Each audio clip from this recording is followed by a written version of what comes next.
Hey everyone, this is Taylor Western with Speech Eats. I am a speech therapist and I love making meals that have parents get their kids involved in the kitchen. Now it looks like fall outside even though it's July, and so I decided to make a nice warm comfort food soup in the crock pot. Now the crock pot is fantastic because kids can get involved in putting ingredients in because the pot's not hot when we're actually adding the ingredients. So then they can try the individual ingredients as they go.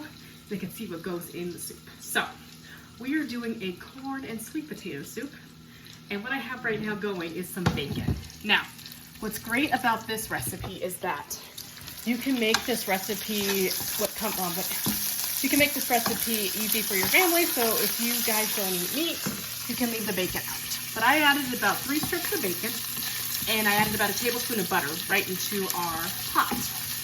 And then I have a garden. Now, if you don't have a garden, this can be completely optional, but I went out and I picked some sage. Now, you can also, if you don't have the space for a garden, you can have just sage growing on your countertop, or basil or oregano, and kids can be involved with where their food comes from. And also a nice fine motor task is you can just kind of rip up the sage. So that's what I'm going to do. So that's kind of nice. You can have the kids pull the leaves right off the stem. So I'm adding in our sage. That really just adds to our fall flavors, and nothing beats just fresh herbs. So I just thought that would just be a nice additive to our warm fall in July soup. So adding in our sage, and you can add in some thyme, you can add in whatever you have in the house. And as this bacon is crisping up nicely, I'm going to add in some onion. I added in 1 chopped yellow onion. So we're going to go ahead and give this a stir. Now, obviously, you wouldn't want your kids to so involved in like adding the bacon in, but what you can have them get involved in is maybe ripping up the sage. You can have them add in after it cools off, where you don't necessarily have to add it right into the pot. You can let it cool off and have the kids scoop it into the pot. And our sage is just getting super crispy in the bacon. I turned down the heat to low because I didn't want our bacon to burn. And what I like to do is I like to cook our ingredients first, so then it gives that nice, great flavor. I'm going to add some paprika. And as our soup and as our bacon and our onion, you can take a look, is getting nice and translucent. Our sage is cooking up. We're going to add in our corn. Now, as I said, you can make this a vegetarian or vegan dish. So after we let this cook down for a few minutes or a few hours in the crock pot, we're going to add in our dairy part. And if you don't want to use actual dairy, your kids can't have dairy, you can do coconut milk. So we have our corn, our bacon, our sweet potato, our bacon, and then I got my orange sweet potato. Now, I'm also a speech therapist, so I also work in language, and so what you can do with this dish is talk about the colors. So you can talk about the corn is yellow, the leaves are green, the sweet potato is orange. I mean, look at this. There's 3-4 colors right in here. And we know when our kids are eating a healthy, balanced meal is when they eat the rainbow. So we want them to eat a variety of colors, greens, oranges, and reds. It's typical for kids to like beige colors like crackers, because a lot of times kids with things with bright colors like berries, types of fruit, those can be bitter and can be unpredictable, versus everyone knows that a cracker is exactly the same. So that's typical. But this is the goal, having kids eat the rainbow. So that's why we want our kids to be involved in mealtime, because they get to see all parts of the meal being made, and maybe they will be more likely to try it when they're a part of it. So I have our garlic, and I'm going to add in just probably, I have some minced garlic already, but you could do 2 or 3 cloves of garlic. Take a peek. And then I want to add in some nutmeg right in here, and then some cumin. So I'd say about half a teaspoon of cumin, 1/4 of a teaspoon of nutmeg, and then some. I'm adding in red pepper if it's. I'm just doing a couple shakes so it's not too spicy, but you can leave that out. And then obviously we added in the paprika. We're just giving that a stir, and then some garlic salt. And as this cooks down, we're going to grab our chicken stock. So, right here. Now, ways to get your kids involved in the kitchen besides having them add in the ingredients. We talked about talking about the colors, so you could say descriptor words, orange, like orange sweet potato, it looks like just like the orange when we eat an orange, or the orange sweet potato looks like the flowers outside. You could talk about the yellow corn like the sun, or the green, or the sage leaves, it looks like the leaves on the tree. You could also talk about smell. So you could smell the leaves, the individual sage leaves, and say, oh, what does it smell like to you? Because smell and taste are so connected.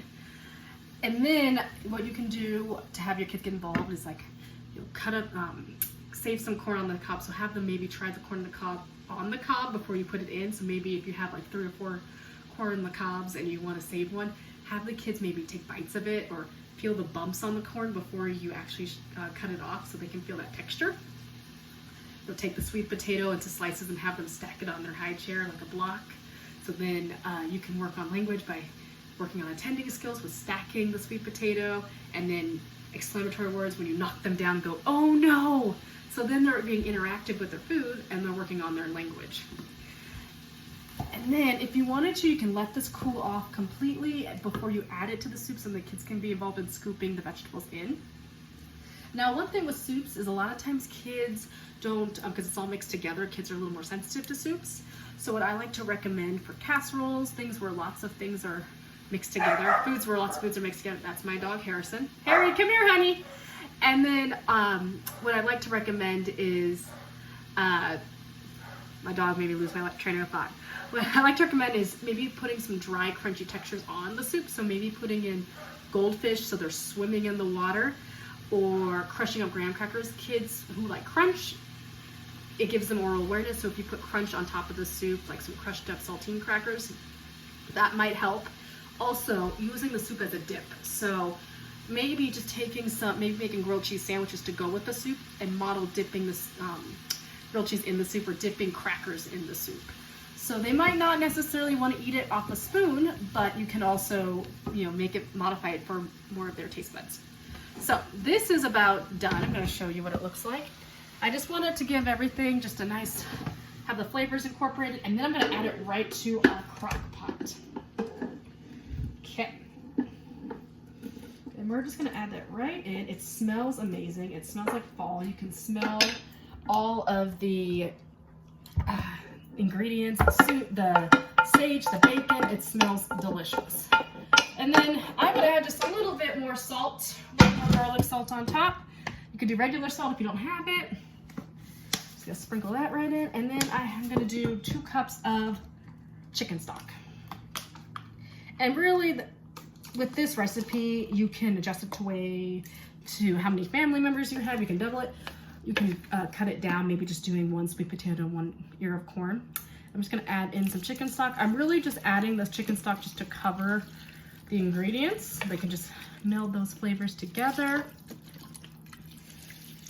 All right. Okay. A good way of thinking about this is maybe just add 1 box of chicken stock. And then I'm just going to put this on a low heat for 6 to 8 hours, or you can do a high heat for 3 to 4 hours. So I'm going to add a little bit more paprika. And then when I come back, I'm going to show you how we add the half nut or the coconut milk, depending on what your needs are for your family are, and then we're going to eat. So I will see you in a few hours, and this is Speed Sheets. Catch you later. Bye. Okay, so now our soup has been cooking for about 6 hours on low. It looks delicious. Our corn and sweet potato soup has been cooked, and all the vegetables are looking tender. So I also added in, I'll show you, some bay leaves to our soup. That just adds a little bit of extra flavor, and then I also added in some cinnamon.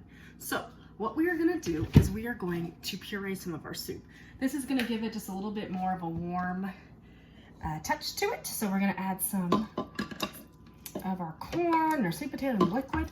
What you could also add for vegetables is add some carrot. I actually found some carrot at the bottom of my fridge that I needed to get used, so I actually added that in halfway through the process.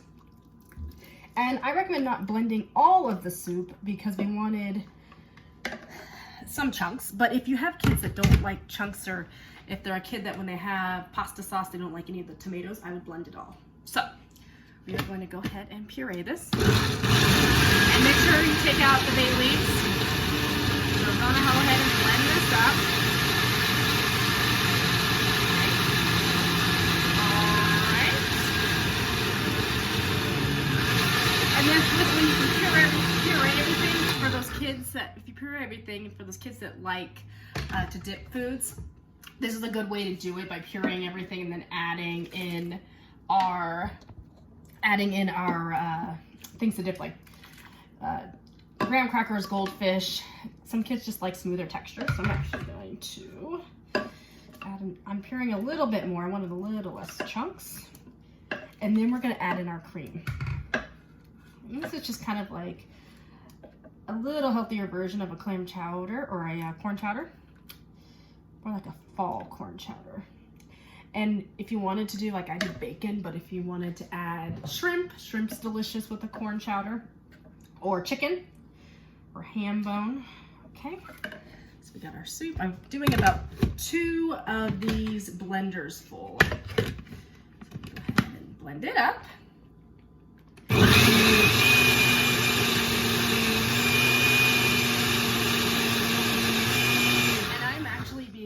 Bad example, because one thing you want to do when you are blending soups is have a towel on top, because it's going to come up and burn you. Alright, we've got everything blended. If you also, another good thing to add crunch if you did this in the fall time, is adding those French onions. I talked about having a crunch factor earlier because they gives kids more oral awareness. I'm going to show you what our soup looks like now. So that looks about blended, and then we're going to add 1 can of coconut milk. And you can add as little or as much as you want. And then I had some half and half. Again, if you just want to make it non-dairy, that's totally fine. But I'm adding just a little bit of half and half. I'd say about 1/4 of a cup, and this is all preference. And actually, I ended up doing about half a can of coconut milk and then the rest with half and half. So this is based off of your preference. And I'm going to go ahead and taste this. And after you've added the half and half and the coconut milk, then it's a good way to taste and adjust your flavors. Delicious. I'm going to add in a little bit more coconut milk, because I like it more of a thinner soup. So if you like the thicker soup, do a half a can of coconut milk and then about 1/4 cup of cream. I went with the whole can so I can freeze it. And then I'm going to add my half and half. And then to adjust my flavors, I'm going to add in some curry. Again, if your kids are sensitive to spice, I would leave the curry out. Your kids that like flavor, I would add curry in. Do about 1/4 of a teaspoon of curry. And I'm going to add in some black pepper, a little bit more nutmeg, some cinnamon, and then I'm going to add in some garlic salt, or you could just do regular salt. But I got garlic salt, sprinkle that in. Okay. And then I like to have this cook, you can eat it now, but I like to have this cook a little bit for another about 20 minutes, but we're going to go ahead and taste this. I'm going to grab a bowl. Okay. I'm just going to add this, our bowl, and our soup right here. Now, if you really like fall, this is the soup for you. It's great for your kids, it's great for grilled cheese where they can dip it. Lots of flavors, and it's just a great soup for a warm day or a rainy day. So this is Taylor Western, and this was Beach Eats, and I will catch you later. Bye.